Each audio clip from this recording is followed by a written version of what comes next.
Day marks 1236 days, share lessons I've learned, and continue to learn with all of you. My hope that these insights will inspire you, support your dreams, help you achieve your goals, and really empower you to become the person that you want to become. Today, I speak about the things that you solely need to do for yourself. I think it's important to serve people. It's important to add value. It's important to look into others. It's important to really be that person who really encourages other people. But you probably have heard that if your cup is empty, it's very, very hard to pour to others. So when your cup is overflowing, it's very, very easy to flow into others. So I think that there is a lot of things that really prioritize and solely do just for ourselves. Because if we do not do anything for ourselves, that means that we are not able to do anything for others. So it's very, very, very important to make sure that we are taken care of first. So today we'll share seven things that we need to consider. Just make sure that we not negotiate those things. Those are for yourself, no matter what. Non-negotiable things for yourself and solely for yourself. So number one is discover and honor your true self. So that means you want to add value to people. You want to really make a difference. You want to really maybe not separate yourself in a lot of different areas, but we want to make sure we discover ourselves, build ourselves, and honor ourselves. I think that it doesn't make sense to stay in a room where you're not able to discover yourself, that you're not able to honor yourself, that you need to change to be in that room. If you need to, now, when you think about change to be in a room, what it means that if you need to be somebody who you are not, of course, that could be a tricky moment because if you want to become that kind of person, of course you will to develop to be part of that room. So when you think about personal development, to really make things happen, of course you want to change. But I think that we need to understand that what are your values? What are your core? Are you developing that core? Or you really resist that core because you want to be part of that room? Because if you're developing a core to be part of the room, that's great. But if you are resisting your core to be part of a room, that means that you are trying to get into a room that is not for you. So I think that all we need to ask when we're going to do something in life, do I honor truly myself, true self? Because I think that sometimes we put fake masks, and when we honor that fake mask rather than really look into who am I, and do I honor that true version of me?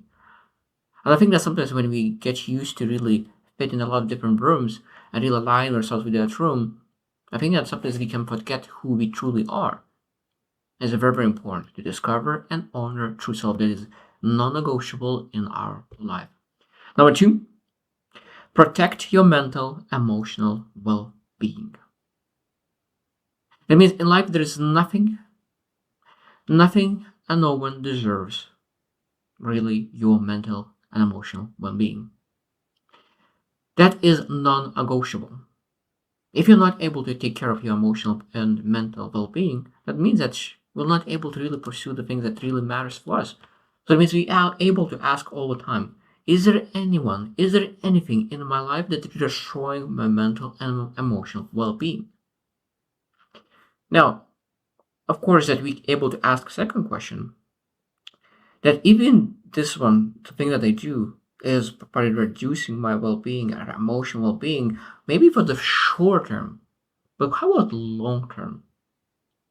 Maybe something that you do right now and you are really very putting a lot of effort and maybe you putting and there's is showing your emotional well-being right now potentially, but you know that if you will keep going, your emotional well-being will be so much better in the future because you persevered.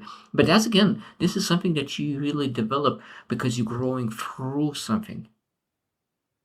Because if you see that the thing that is draining your energy, draining your mental, emotional well-being, if it doesn't give you return on your investment, that means that it is not supposed to be there. Again, we need to really detach ourselves from those things that really doesn't have a return on our investment.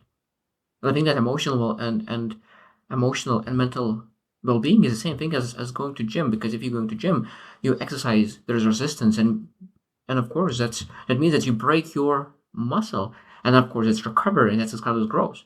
And I think that with emotional and mental, we need to as well challenge ourselves, and that sometimes is hard, but that's how we develop, and we just always say it, emotional and mental well-being. When we struggle, it needs to bring our return on investment, so that we need to develop that rather just drain it and drain and drain, and that doesn't lead anywhere. Number three is prioritize your physical health. This is again non-negotiable. If someone says, "Oh, let's go to eat um, some food that you know is not healthy, or drink something that you're not healthy, or consume something that is not healthy," being able to really be proud of yourself and say, "I am taking care of my physical health. I want to make sure that I'm able to be present. I'm able to have the energy. I'm able to pursue the things that I want." Because if you're going to a bar or a club on Friday night and then Saturday is total destroyed, so that means that destroyed potentially 2 days of your potential work.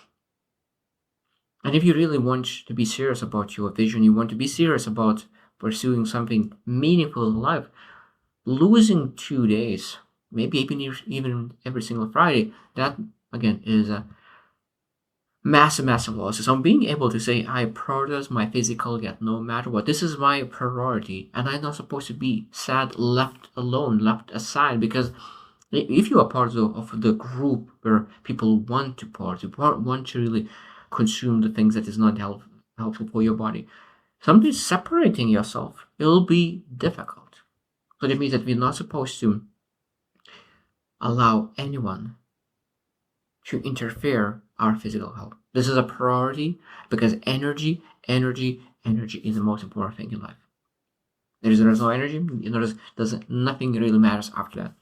Number four, pursue passions that bring joy. Pursue passions. Again, this is your solely decision. Your solely decisions. Pursue passions that bring you joy. I think that life is about joy because the more joy you have, when you have that cup that is overflowing with joy, it's so much easier to give that joy to other people. But if you do not do, I think that sometimes when we ask you, do you believe that other person's supposed to really do something that they love? So yeah, of course he's supposed to do that. That means that you deserve the same thing. You're supposed to have that. If other person deserves to pursue and do the things that they love, I'm supposed to do the things that they love as well. And sometimes people say like, "Oh, I sacrifice my passions for my kids or for my something," and then they put that, and I think that that's supposed to. Now they put excuse. I think that's supposed to be a reason because a lot of times what we put as reason that is excuse. I think that sometimes when we actually taking care of our passions, taking care of our joy, that's we give them a much a better example of a person that really get inspiration to those people that you made an excuse on. I truly believe that. I truly believe that being able to really pursue your passions and really live that life with joy will give so much more to others than really giving your sometimes time. Number five, make decisions that align with your soul. Make decisions that you aligns with your soul. I think it's very, very important to understand there is like flesh, the body, and there is soul, spirituality. A lot of times those two things doesn't fully align because of what our bodies want, what our bodies tell us that we want, doesn't fully align what our soul says that it wants.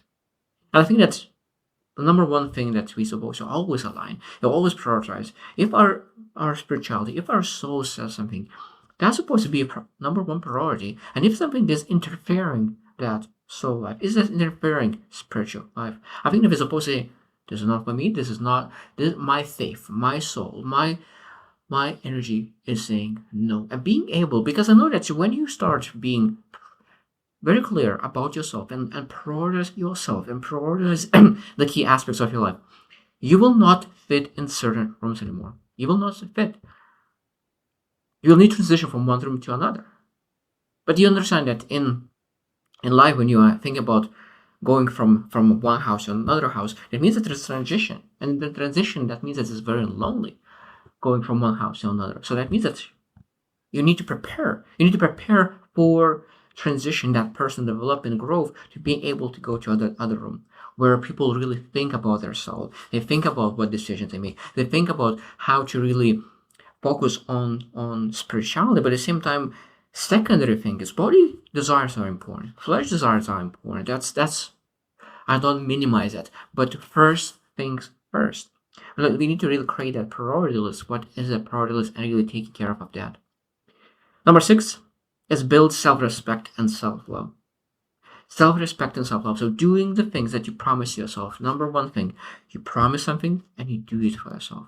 That means that there is nobody in life who deserves really removing yourself from your self-respect. So that means if you said that you will do something, you said to other person that I promise myself I will do that. I'm not able to do anything else because that's what I promised. And sometimes is other people not included in the picture.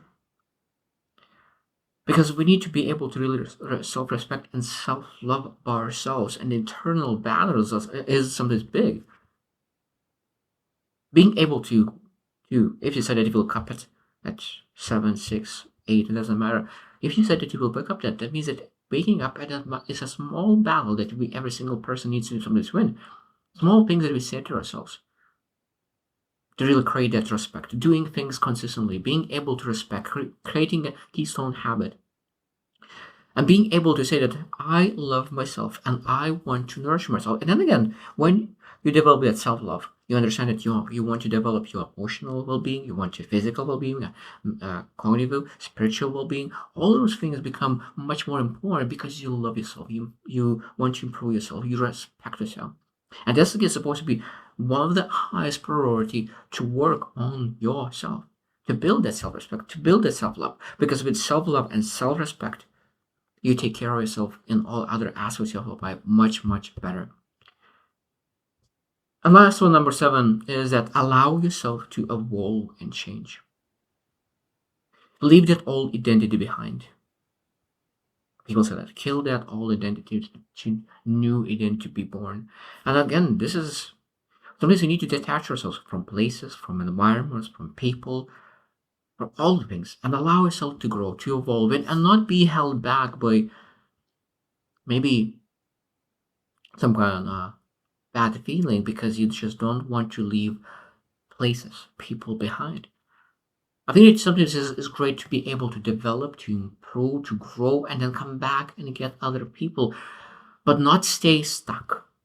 So I'll allow ourselves to evolve and change, improve, transform. All those things is very, very important to be able to say, I love myself and I allow myself to really work towards that the best version of myself.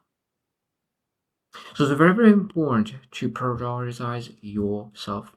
I know that in the past there was moments in my life that I didn't respect myself, I didn't love myself, I didn't find the time for myself. I wanted to add value to people, and I used to spend too much time helping other people while the most important person that needed the most help was me.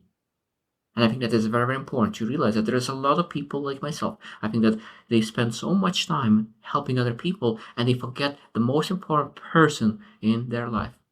And that's the person in their mirror. So I hope you reflect how much time do you spend develop and bring that joy and fulfillment and meaning in your cup that you can overflow to other people. So I hope you choose soon and see you tomorrow.